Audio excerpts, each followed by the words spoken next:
Cerita ke-31 Khalid sang rebutan. Suatu hari, Yazid bin Muawiyah pergi ke Madinah dan tanpa sengaja melihat seorang wanita yang sangat cantik jelita. Dia pun tertarik kepadanya. Padahal, sebenarnya wanita itu adalah istri Ali bin Hatim, Ummu Khalid namanya. Setelah dia kembali ke Syria, Yazid terbayang-bayang akan wanita tersebut sehingga dia jatuh sakit karenanya.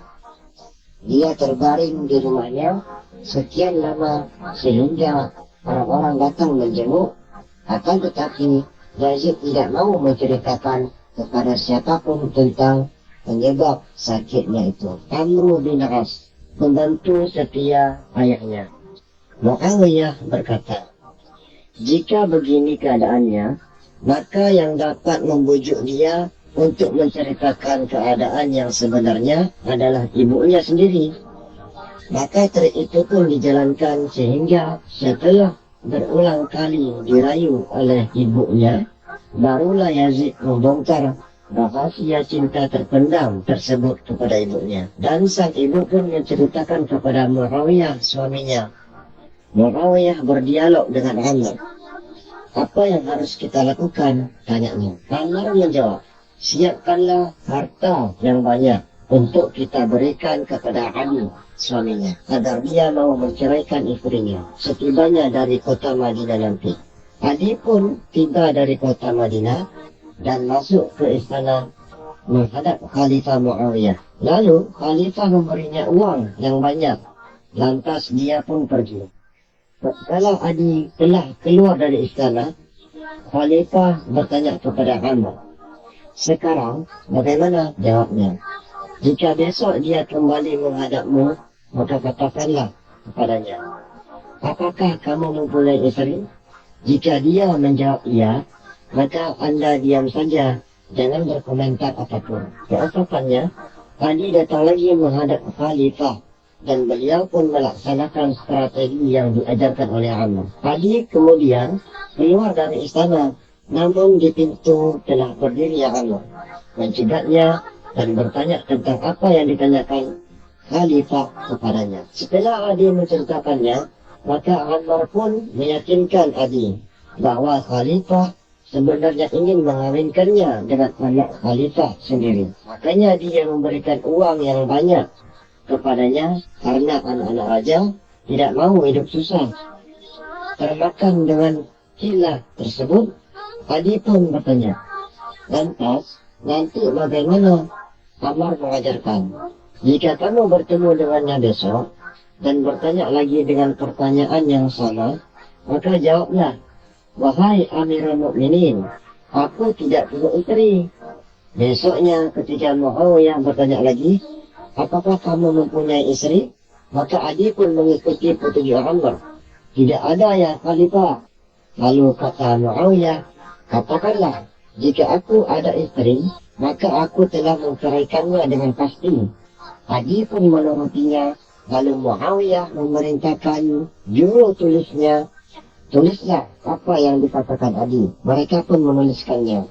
Kemudian setelah berlalu masa iddah, Muawiyah mengutus Abu Hurairah ke Madinah dan membekalinya dengan harta yang banyak untuk keperluan meminang Ummu Khalid. Manakala Abu Hurairah memasuki kota Madinah, beliau ditemui oleh Abdullah bin Umar, Abdullah bin Zubair, dan Husain bin Ali yang menanyakan keadaan dan ihwal kedatangannya itu. Abu Hurairah pun mengisahkan semua cerita. Lalu ketiga mereka yang rupanya telah duluan meminang Ummu Khalid meminta Abu Hurairah untuk menanyakan juga jawaban Ummu Khalid atas pinangan mereka itu. Kemudian Abu Hurairah pergi menemui Ummu Khalid. Beliau menuturkan bahwa suaminya Ali bin Hatim telah menceraikan dan melewati masa iddahnya.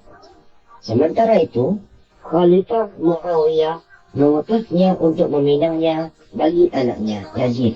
Kemudian beliau berkata, "Dan kamu juga sudah dipinang oleh Ibnu Umar, Ibnu Zubair, dan Husain." Ummu Khalid menolak, "Ceritakan kepadaku tentang siapa mereka yang sesungguhnya? Jawab Abu Hurairah, salah seorang di antara mereka adalah memiliki dunia, tidak agamanya. Dia adalah Yazid. Dua lagi ada bagi kedua-duanya, dunia dan agama, yakni Ibnu Umar dan Ibnu Zubair. Yang terakhir adalah Husain, cucu Rasulullah Shallallahu Alaihi Wasallam, yang dia memiliki hanya agamanya. Sang wanita menjawab, nikahkanlah aku dengan siapa saja yang engkau kehendaki di antara mereka. Jawab beliau, keputusan di tanganmu. Maka dia berkata lagi, jika Anda tidak mengambil keputusan, jadi untuk apa Anda diutus kepadaku?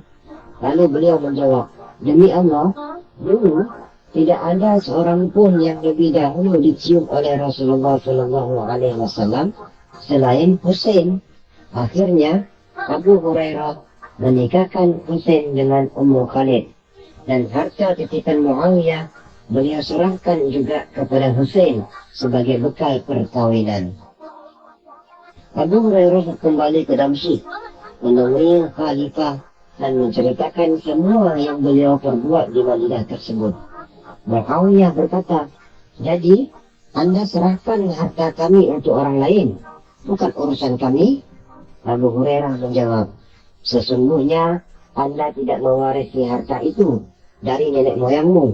Hanya saja itu harta-harta Allah dan Rasulnya. Maka aku serahkan kepada cucu Rasulullah SAW. Di sisi lain, Ali bin Hakim yang gagal memperistrikan anak Khalifah karena memang rencana itu hanyalah permainan saja. Pergi ke Madinah dan menemui Husain. Husain bertanya kepadanya, sepertinya Anda teringat sekali kepada Ummu Khalid. Ya, jawabnya segera. Maka Husain memanggil Ummu Khalid dan berkata, adakah aku menyentuhmu? Tidak, jawabnya. Husain berkata lagi, sekarang engkau aku talak dan menikahlah lagi setelah ini. Sebenarnya aku tidak mempunyai keinginan kepada Ummu Khalid. Aku lakukan ini semua adalah rahmat untukmu. Sebuah syair berbunyi, alangkah bahagianya Ummu Khalid, istri Ali, penolongnya datang sini berganti. Wallahu a'lam.